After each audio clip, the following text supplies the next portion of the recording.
এই যে আফগানিস্তানে জিহাদ হয়েছে 20 বছর এই আমেরিকার সাথে যুদ্ধ হয়েছে।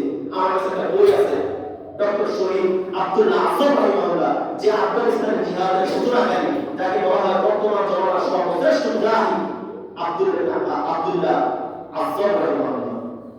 তেনার একটা লেখা, ওইটার নাম হচ্ছে আফগানিস্তানে আমার দেখা আল্লাহর নিদর্শন। আমি আফগানিস্তানে কি আল্লাহর নিদর্শন দেখেছি। 13 বছরের যুদ্ধ, মাত্র 12 একটা ছেড়ে কোরআন হাফেজ যুদ্ধের ময়দানে আসে, যুদ্ধ করবে।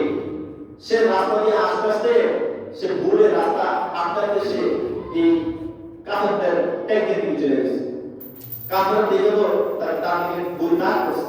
তাক করার পর তাকে বলতেছে, এই তুমি এখানে কি নষ্ট বলতেছে, যুদ্ধ করতে গেছিলাম মুসলমানের ইয়াতে, এখন মুসলমানের কাছে না এসে চলে আসছে এখানে কে আসতে পারছে। তার ধরে একটা করেছে, করে বলছে, এই তোরা কিছু কষ্ট করো। অফিসার আসে, সব আসছে। আসার পর বলছে, আচ্ছা তোমরা কি কিছু প্রশ্ন করবে, যদি সঠিকভাবে উত্তর দাও আমি তোমাকে ছেড়ে দেব। কঠিন বিপদের সময় মুসলমান মিথ্যা বলা জায়েজ, তা সত্ত্বেও ওই ছেলেটা বড় বড় প্রতিজ্ঞা দিচ্ছে, যা প্রশ্ন করবো সত্য তাকে বলতেছে, ভালো তোমরা তো যুদ্ধ করো, তোমাদের অস্ত্র শস্ত্র আসবে এত দাম তো নাই, সাধারণ অস্ত্র শস্ত্র সাধারণ বই আছে, মানে বিমান রাষ্ট্র বছর মুসলমান ইমানের উপর ভরসা করে, আল্লাহর উপর ভরসা করে যে তোমার ইমান হয়ে যায়। বলছে কি বড় কথা বলে একটা ট্যাঙ্ক কি দিয়ে এটা মানে সাথে সাথে ট্যাঙ্ক চলে যায়, কিভাবে সম্ভব? বলছে মুসলমান যখন আল্লাহর উপর তাওয়াক্কুল করে, যখন আল্লাহর কাছে যখন ভিক্ষা চায়, আল্লাহর কাছে যখন সাহায্য চায়, তখন মাটির মধ্যে হাত দিয়ে যদি মাটির মধ্যে ফুঁক দিয়ে যদি ট্যাঙ্কের উপর ছাড়া হয়, এগুলো বোমার চেয়ে বেশি কার্যকরী হয়ে বোমার ধ্বংস হয়ে যায়। তার এই কথাগুলো শুনে এবার অফিসার হাসতেছে, উপস্থিত যত অফিসার যত যোদ্ধা ছিল সবাই হাসতেছে। বলছে বালক বলে কি, আচ্ছা ঠিক আছে, এই যে সিরিয়াল 40টা ট্যাঙ্ক আছে, কয়টা ট্যাঙ্ক? 40টা ট্যাঙ্ক আছে। যাও এখানে তো মাটি আছে, মাটি দিয়ে তুমি বাইরে ফুটে দাও, যদি ফুটে দিতে পারো তোমাকে ছেড়ে দেব, আসলে না পারো তোমাকে এখনই হত্যা করব। কষ্ট মনে বসে বলতে, হ্যাঁ বললো বুঝছি। এখন বলতেছে যে আমাকে একটা সময় আমার কাছে একটু পানি দেন, পানি দিয়ে কি করবো, একটু পানি দেন, পানি দিচ্ছি, পানি দিয়ে শুরু করে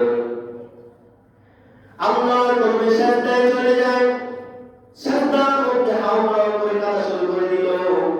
যুবক আল্লাহর কাছে ফরিয়াদ করে বলতে লাগলো, আল্লাহ দুনিয়াতে অনেক যোদ্ধা দেখছি, আল্লাহ দেখেছি, তোমার রাসূলের সাহাবীদের কথা শুনেছি, হায় আল্লাহ আমি আল্লাহর রাসূলের সাহাবী হতে পারলাম না। আমি আল্লাহর ওলি না, ছোট্ট মাত্র একটা বালক। হায় আল্লাহ তাআলা যুদ্ধের ময়দানে যাইছিলাম, ভুল করে এখানে চলে আসছি, মহামুসিবতে পড়ে গেছি। হায় আল্লাহ তাআলা এইখানে আমার জীবনটা বড় কথা নয়, তোমার ইজ্জতের কসম, তোমার ইজ্জতের কসম, এই জায়গাতে একটা কেরামত খুব প্রয়োজন।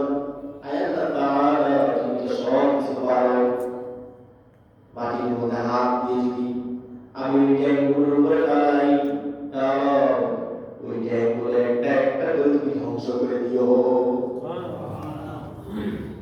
কান্নাটা করার পর নামাজ শেষ করে চোখের পানি মুছে এক মুষ্টি মাটি দেয়, মাটি নেওয়ার পর বিসমিল্লাহ বলে ওই মাটির মধ্যে ফুঁক দিয়ে আল্লাহর উপর ভরসা করে যখন ছুঁড়ে মারল ট্যাঙ্কের উপর, একটা একটা ট্যাঙ্ক করে ধম ধম করে ধ্বংস হওয়া শুরু করলো। কাফের দিলের মধ্যে ভয় তৈরি হয়ে গেল। আর ওই যুবককে বলতেছে, হে বালক তুমি এখান থেকে চলে যাও, চলে যাও। শুধু একটা একটা শত শত ঘটনায় ভরা ওই বইটা হাসিনার আমলে যে